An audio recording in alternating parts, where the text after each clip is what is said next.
ವಿಧಾನ ಪರಿಷತ್ ವಿರೋಧ ಪಕ್ಷದ ಮುಖ್ಯ ಸಚೇತಕರಾದ ಶ್ರೀ ಎನ್ ರವಿಕುಮಾರ್ ನೇತೃತ್ವದ ಬರ ವೀಕ್ಷಣೆಯ ತಂಡ ಇಂದು ಹುಣಗುಂದ ಮತಕ್ಷೇತ್ರದಲ್ಲಿ ಬರಪೀಡಿತ ಪ್ರದೇಶಗಳಿಗೆ ಭೇಟಿ ನೀಡಿ ಪರಿಶೀಲನೆ ನಡೆಸಿತು.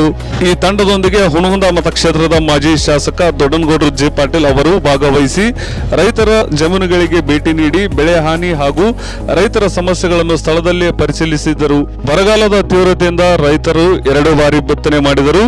ಬೆಳೆ ಕೈಗೆ ಸಿಗದ ದುಸ್ಥಿತಿಯಲ್ಲಿದ್ದಾರೆ ಎಂದು ರೈತರು ತಮ್ಮ ಅಳಲನ್ನು ವ್ಯಕ್ತಪಡಿಸಿದರು. ವಾಡಿಕೆಗಿಂತ ಕಡಿಮೆ ಮಳೆ ಆಗಿರುವ ಎಲ್ಲಾ ತಾಲೂಕುಗಳನ್ನು ತಕ್ಷಣ ಬರಪೀಡಿತ ತಾಲೂಕುಗಳೆಂದು ಘೋಷಿಸಿ ರೈತರಿಗೆ ಸೂಕ್ತ ಪರಿಹಾರ ಹಾಗೂ ಬೆಳೆ ನಷ್ಟ ಪರಿಹಾರ ನೀಡುವಂತೆ ಸರ್ಕಾರಕ್ಕೆ ಮನವಿ ಮಾಡಲಾಯಿತು.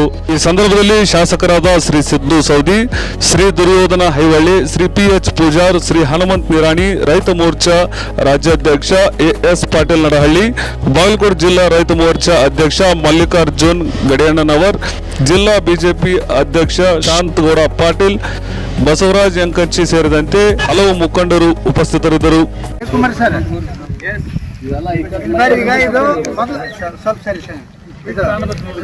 ಅದು ಮೊದಲು ನಾಟಿದ್ದ, ಮಳೆ ಆದಂಗೆ ಈಗ ನಾಟಿದ್ದು, ಈಗ ನಾಟ್ಯಾವ. ಸಂಪೂರ್ಣ ನಾಟಿಲ್ಲ, ಇನ್ನೂ ನಾಟಿಲ್ಲ, ಸಂಪೂರ್ಣ ನಾಟಿಲ್ಲ ನೋಡ್ರಿ. ಗೊಬ್ಬರ ಹಾಕಿದ್ದಾರೆ, ಗೊಬ್ಬರ ಮತ್ತು ಬೀಜ. ಗೊಬ್ಬರ ಬೀಜ ಅನ್ನೋದ್ರಾಗ ಒಂದು 5,000 ರೂಪಾಯಿ ಖರ್ಚಾಗುತ್ತೆ. ಮತ್ತೆ ನೇಗಿಲು, ಮುಂಚೆ ನೇಗಿಲು ಹೊಲ ತಯಾರು ಮಾಡಬೇಕು, ಆಮೇಲೆ ಮತ್ತೆ ಹೊಲ ತಯಾರು ಮಾಡಬೇಕು, ಆಮೇಲೆ ಬಿತ್ತು ಕೂಗಿ ಟ್ರ್ಯಾಕ್ಟರ್ ಬಾಡಿಗೆ ಕೊಡಬೇಕು. ಇಲ್ಲ ಎತ್ತು ಈಗ ಕಡಿಮೆ ಅದಾವ, ಹೀಗಾಗಿ ಟ್ರ್ಯಾಕ್ಟರ್ ಬಾಡಿಗೆ ಕೊಡಬೇಕು. ಅವೆಲ್ಲ ಖರ್ಚು ಮಾಡಿ ಸುಮಾರು 8,000 ರೂಪಾಯಿ, ಒಂದು ಎಕರೆ ಒಂದು 10,000 ರೂಪಾಯಿ ಖರ್ಚು ಮಾಡಿರ್ತಾರೆ. ಈಗೇನಾಗಿದೆ, ಮುಂಚೆ ಸ್ವಲ್ಪ ಹಸಿಗೆ ಬಿತ್ತಿತ್ತು ಬೀಜ, ಇದು ನಾಟಿದೆ. ಬೆಳ್ಳಾರ್ದು ಈಗ ನಾಟಕ ಅಂದ್ರೆ ಒಳಗೆ ಬೀಜ ಅಲ್ಲೇ ಇರ್ತದೆ, ಒಣ ಮಣ್ಣಲ್ಲಿ ಅರಾಸಿಗೆ ಬಿದ್ದು ನಾಟೇ ಇಲ್ಲ ಸರ್.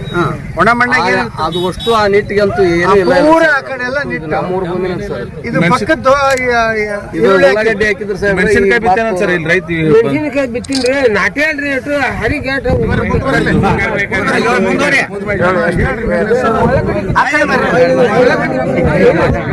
ಉಳ್ಳಾಗಡ್ಡಿ ಬಿತ್ತಿದ್ರಿ, ನಾಟೇ